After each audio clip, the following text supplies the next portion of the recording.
Très belle chanson. Comment est-ce qu'elle s'appelle, Jean-François, cette chanson? Le titre, c'est Adam. Qui Adam Qui Sadé. Parce que l'homme est un arbre des champs. Un arbre des champs, en plus de la poésie. Voilà ce qu'il nous fait ce matin, Jean-François Schtroumpf, notre lanceur d'alerte maison dans les pieds sur terre. Ce matin, Jean-François, vous allez nous parler d'action. Voilà, on sait, on a été tenu au courant de la situation. Le GIEC a fait son rapport, ça va mal. Il faut agir maintenant. Et ce matin, eh bien, vous avez choisi ce thème. On va parler terrain ce matin, Jean-François. Alors, le GIEC, on rappelle, c'était le 3e volet du 6e rapport du GIEC. Son rapport est alarmant. Et donc là, vous souhaitez nous passer au terrain, si j'ose dire. C'est un peu une incitation, d'ailleurs, ce 3e volet. C'est pour ça que j'insiste sur l'idée que c'est le 3e volet. Le 3e volet, c'est trouver des solutions totalement pratique, non pas être dans la grande théorie. Et je voudrais illustrer pour ici, nous les citoyens, pour nous les citoyens du monde, les 7 milliards d'individus qui composent la planète, c'est un petit peu de dire, il y a un très beau proverbe anglo-saxon qui dit think global, act local. Penser globalement, et j'allais presque dire mais, c'est moi qui invente le mais agir localement. On peut pas, nous citoyens, agir au niveau planétaire, ça n'aurait aucun impact, on n'existerait pas, on serait comme la fourmi dans une forêt, pour reprendre toujours des allusions animales, mais c'est plutôt qu'est-ce qu'il est possible de faire sur le terrain.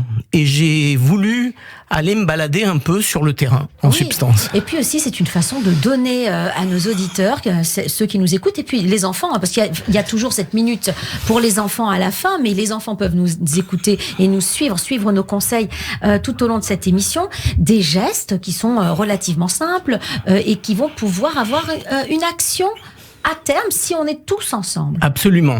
Alors moi, je suis adhérent de grandes organisations pour suivre un peu tout ce qui se passe, le World Wide Fund, le Greenpeace, des grandes organisations comme ça qui ont des actions de terrain, mais qui parlent très globalement de l'action pour la défense du climat, de la biodiversité, de la lutte contre la déforestation, etc. Mais leur problème, si j'ose dire, c'est de ne pas aussi parler vraiment le citoyen, le petit individu lambda qui... Ils le font.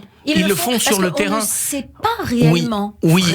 Alors Léa, ce qui est intéressant, c'est que quand on arrive dans une région du monde et qu'on regarde la situation, on s'aperçoit qu'il y a des actions purement locales, c'est-à-dire que par exemple, tel parc naturel pour la préservation des animaux est managé par le World Wide Fund. Donc, et quand les gens de Greenpeace vont, par exemple, occuper un site nucléaire, ils font de l'action de terrain. Ils sont d'ailleurs en général embarqués par la police, etc. Mais ils font de l'action de terrain. C'est pas des grands stratèges uniquement dans des bureaux qui regardent le monde et qui disent tiens, voilà comment il faudrait faire. Toutes ces grandes organisations agissent sur le terrain. Mais moi, j'ai voulu aller un jour sur France 3 Bretagne. Je découvre une association qui s'appelle Eau et Rivières de Bretagne. C'est très important parce que c'est une association qui est installée sur toute la région bretonne et qui agit, encore une fois, totalement localement. Alors, par exemple, ils font un constat. Quelquefois, les constats qui sont donnés par les experts sont faussés au niveau local pour des raisons tout simplement de politique ou d'absence de compréhension du caractère structurel et global du problème. Par exemple, on va se concentrer quand on va voir qu'il y a des bactéries du type Escherichia coli dans les eaux littorales. On va dire les eaux littorales, c'est donc les baigneurs qui viennent des villes virent leurs saloperies dans la mer et que c'est pour ça que la mer est polluée. Et ces gens qui sont souvent des agriculteurs ou des citoyens qui exercent toutes sortes de professions dans des petites villes de Bretagne disent non, le problème il est déjà que si le littoral notamment est surveillé très étroitement, les rivières de Bretagne sont moins surveillées et donc les questions bactériologiques, peut-être que la pollution vient en amont. Et ça, c'est très important parce que si on fait un constat sans remonter la rivière pour comprendre à la source ce qui s'y passe, on n'avance sur rien.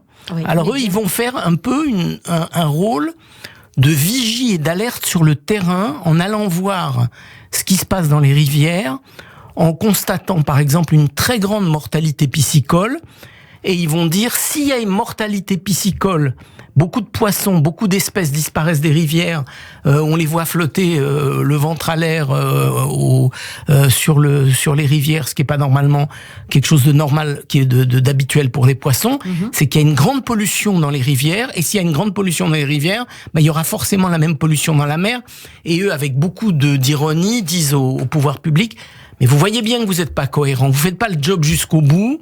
Il est très important que vous alliez vérifier dans les rivières, vérifier encore en amont des rivières. Qui pollue, surtout. Qui pollue et quand il y a voilà, des absolument. entreprises, des usines qui déversent, par exemple une usine de produits de vaisselle, produits de vaisselle. Alors curieusement, ces usines sont plus surveillées que les véritables pollueurs. Et ils ont tracé, ils sont remontés pour aller mener à bien leur étude, et ils disent, si on se penche en se bouchant le nez sur ce sujet passionnant de la pollution locale, on se pose des questions, et les questions qu'on se pose, c'est d'aller remonter à partir des chiffres qui sont donnés par l'Ifremer, cet organisme scientifique qui surveille tout ce qui se passe dans les régions littorales. Il a montré l'Ifremer qu'un porc pouvait produire chaque jour autant de bactéries que 30 humains. Ah oui. Un bovin autant que 5 humains. Et 6 poulets autant qu'un humain. Donc au total, l'élevage intensif qui est produit dans les régions très proches de la mer, c'est ça la source principale de la pollution. Ni les pollueurs urbains qui vont se baigner dans la mer, ni les entreprises industrielles qui sont dans la région, mais bien l'élevage porcin. Ils mettent le doigt là-dessus, et j'ai presque envie de dire à Marine Le Pen et à sa clique qui veulent imposer le porc dans les cantines en interdisant finalement de respecter les juifs, les musulmans, les végétariens, les végétaliens, les véganes, en voulant imposer le porc, c'est-à-dire une production massive de porc. Non seulement ils mettent en danger la liberté de chacun, mais ils mettent en danger l'environnement français. Oui. Ils le menacent directement. Et d'ailleurs, ce qu'on peut aussi déplorer, c'est que le sujet de l'écologie, de l'environnement dans la campagne électorale a été finalement très peu développé. Portion congrue.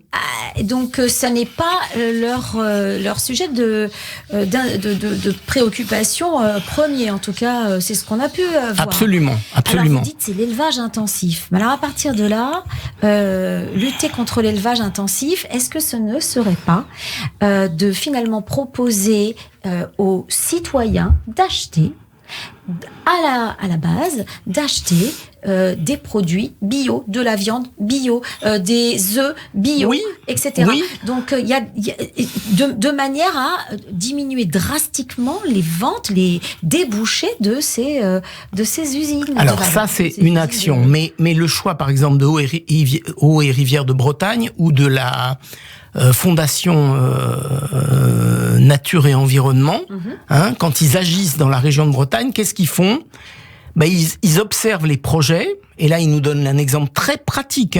Le groupement agricole d'exploitation en commun, c'est ce qu'on appelle un GAEC, qui est dans un bled qui s'appelle Langoat, une extension importante d'une usine de production porcine de dimension industrielle. La demande a été soumise à enquête publique, et ces associations locales ont empêché cette implantation pour éviter que le lisier de porc qui est produit par les élevages industriels se retrouve, on en a parlé par exemple en baie de Saint-Brieuc, se retrouve sous forme d'algues vertes mortelles. Et il y a eu effectivement, il n'y a pas des centaines de cas, mais il y a des cas d'un jogger qui respire les choses immondes des algues vertes. Il meurt sur le coup, sur le littoral. Et quelques temps après, c'est un cavalier qui passe à proximité d'algues vertes, toujours dans la baie de Saint-Brieuc. le cheval respire et le cheval meurt sur le coup, se renverse, son cavalier est juste choqué par la chute du cheval. Mais voilà des exemples très précis d'une action locale liée au global. Parce qu'on sait que la qualité bactériologique de l'eau, si elle est mauvaise, ça veut dire que les forêts d'algues qui sont des capteurs de CO2 vont dépérir, et si ces algues dépérissent, à terme, c'est du CO2 qui est massivement lâché dans l'atmosphère. Donc voilà un rapport qui a l'air au départ simplement de qualité marine, de biodiversité, etc. Mais qui engage aussi une question de dérèglement climatique. Et donc là, vous nous montrez à quel point les associations, il faut les soutenir, il faut les aider. Absolument. Parce qu'elles sont peut-être de taille plus qu'un individu isolé, bien évidemment, d'agir un peu par la force finalement, puisque la législation ne peut rien, en tout cas pour l'instant. Voilà, Serge nous met l'indicatif, mais on se prend quand même une toute petite seconde. Pour les enfants, en ville, organiser le ramassage de tout ce qui pollue les océans est nécessaire. Comme l'a démontré cette association, la pollution vient de bien plus loin que les saletés sur la plage. Oui. Alors fais attention quand tu es sur la plage à pas jeter tes saletés. Mais en ville aussi, fais attention à pas jeter tes saletés. On trie les déchets, on jette rien dehors. Et la rue n'est pas une poubelle. Oui, absolument. Comme la plage n'est pas une poubelle, la rue non plus n'est pas une poubelle. Si on essaye de trouver aussi des produits bio, ça serait sympa. C'est encore mieux. Manger un peu moins de viande une fois par semaine. Exactement. Ça suffit, Et ben voilà, je crois qu'avec ça. Ouais, on a fait le tour quand même. Merci Jean-François. La semaine prochaine et Chag Sameach. Chag Sameach.